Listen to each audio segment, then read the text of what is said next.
Blaine, looking fly as always. Welcome back to the set on a rather energetic day in Studio B. Yeah, has Jerem lost his mind?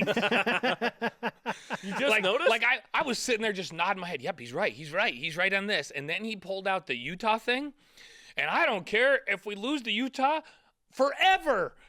I was like, okay, now he just went over the That's edge. the straw that broke the He camel's just back. went nuts. Yeah. He just went crazy because I'm not willing to give up that. But let's talk about what you agreed with me on, because that's Okay, fun. 'cause that's- so, yeah. So you're with me? You'd rather have a Big 12 invite than a national title? And here's why. Because a national title in the current situation, if they did it, it would, like, all the stars would have to be in alignment. Tons of teams would have to lose. It would have to be like 1984. Like, in that year, I remember every week as we were moving up the polls, we would go, oh, now all that has to happen is Oklahoma has to lose and Washington has to lose. And South the next Carolina week, has to South lose. Carolina has to lose. So we were just relying on all – and that year, all the stars came into alignment. And it was easier to be ranked then than it is now. And so BYU is an outsider really right now. Even with this year's schedule, they'd have to go undefeated likely to get into the Final Four to compete for a national championship. So here's why I agree with you. You get in the Big 12, you don't have to be perfect anymore. And a couple of things happen. First of all, your recruiting improves. I believe that. And so their talent pool is going to be better so they can compete on a week in and week out basis in the Big 12. And if you're 11-1 in the Big 12, you're probably in the Final Four playing for a national championship. So getting in the Big 12 gives you opportunities where you're more likely to play for national championships in the future. Winning one right now is like, I don't know what it would be. It's just such a long shot right now to even get into that Final Four. I think BYU this year's schedule could get into a New Year's Six, but that's not the Final Four. That's not the Final Four. To me, that's the peak for BYU football, is to get to a New Year's Six There's game. even a scenario. You're more likely to get into the Final Four with 2 losses in the Big 12 than BYU is to get into that Final Four now. And that's because there could be a year where the SEC champ has 2 losses, the ACC champ has 2 losses, the Big Ten champ has 2 losses, and then say the Pac-12 is 11-1 and the Big 12 winner is 10-2. Depending on how the teams in the league were that year, there's a scenario where you could be 10-2 and get into the Final Four in the Big 12. There's no scenario where BYU could be 10-2 and get in the Final Four right now. So I just think a Big 12 invite upgrades the program and gives you a chance in the future to play for national championships on a more regular basis. You just have a better shot down the road. You feel strongly that BYU will get that invite to the Big 12 Conference. You came on the show in Studio B last week and stated your case for BYU. From things that you've heard and your own observations and whatnot, has your stance changed at all in terms of that? I still think they're the number 1 candidate. And we hear all kinds of combinations. Most of the combinations now are Houston, Cincinnati, and BYU.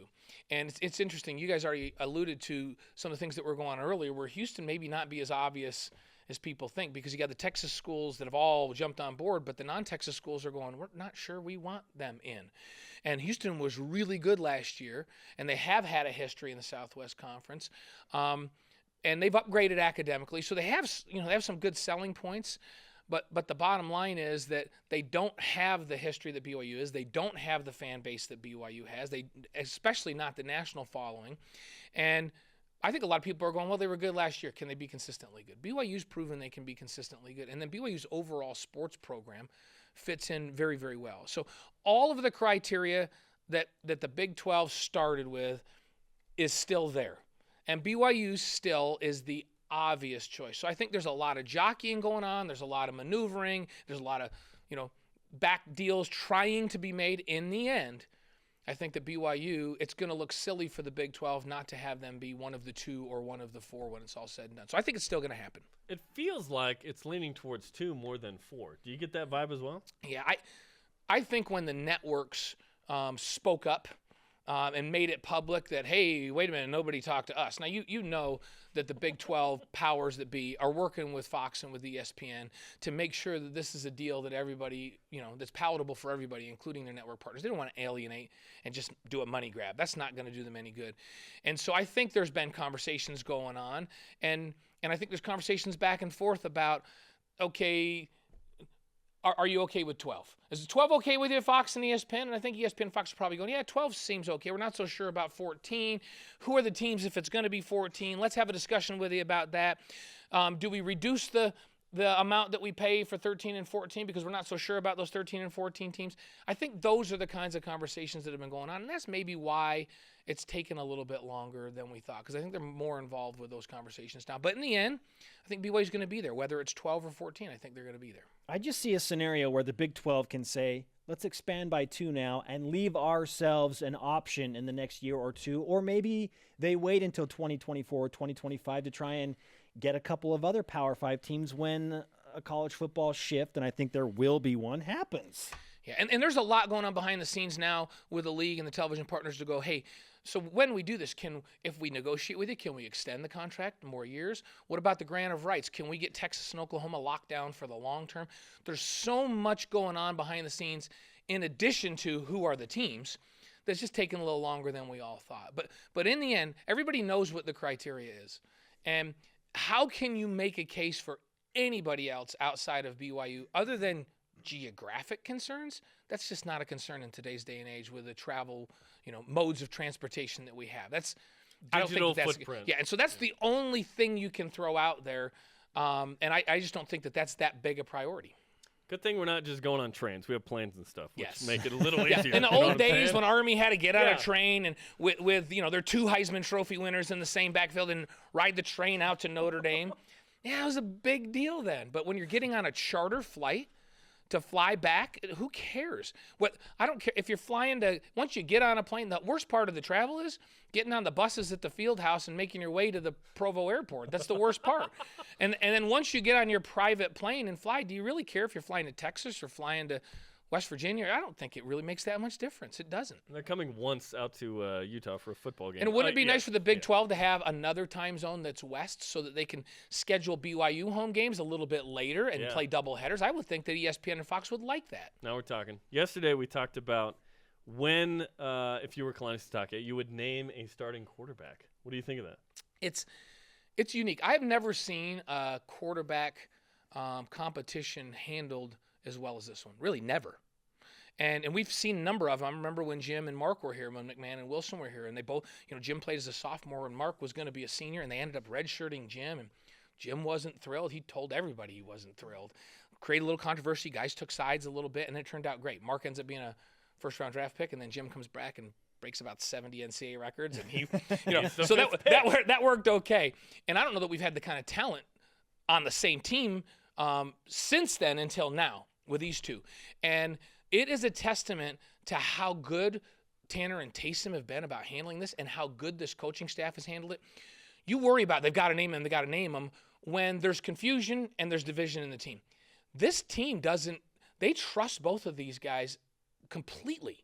And because of that, there's nobody taking sides. The team's not divided. The quarterbacks are supporting one another. They're supportive in meetings. So I don't think that Kalani and his staff, and especially Ty, feel compelled that it's like, oh, man, we got to get this out because we got to settle this thing down because it's creating problems. There are 0 problems. So what does that tell you about these two young men, Taysom and Tanner, that they can carry themselves in such a way that there is 0 division? And I've been out to a lot of practices, and there is no division. That's amazing. So I think he has to name it game week at the latest. So I think at the latest, next Monday, they're starting preparation for Arizona today. So camp, in essence, the regular where everybody's competing for jobs, there's still some that are up for grabs, but they're preparing for the first time today where they're running prep teams and getting ready for Arizona starting today. So they're really in game prep. But I don't think, will he name it? They could name it this week, but I don't think they have to. Utah named their quarterback yesterday. They had to, because they had to say, okay, guy, Williams, we need to give you confidence, and the team has to gain more confidence in you. BYU doesn't have to do that right now. They got 2 NFL guys. They don't have to do that, and the whole team knows that they got 2 NFL guys. Michigan State and Cincinnati named their starters as well. So when will BYU name theirs? We'll see. As we approach Arizona now, 11 days away, this is the final week of fall camp per se. What's left for BYU football to accomplish in the final week of fall camp? I think there's very few starting jobs open now. I think they know who that group is. Maybe a few on special teams. kicker. You mentioned that earlier. That race is still ongoing. There's capable guys, but for some reason they've just been hot and cold. So they got to get somebody that's just going to grab that thing and go, you know what, I'll be the consistent guy. Then I don't think kickoff is that big a deal. They even have some kids that join next Monday that could kick off. You and I could go kick off. Andrew Mickelson. So, one of those yeah. guys. So I don't think that that's a big issue. I think it's who's going to kick, do the placements, who's going to kick field goals. And I think that's still to be determined. But I think everything else is pretty much determined. So now they're looking at depth.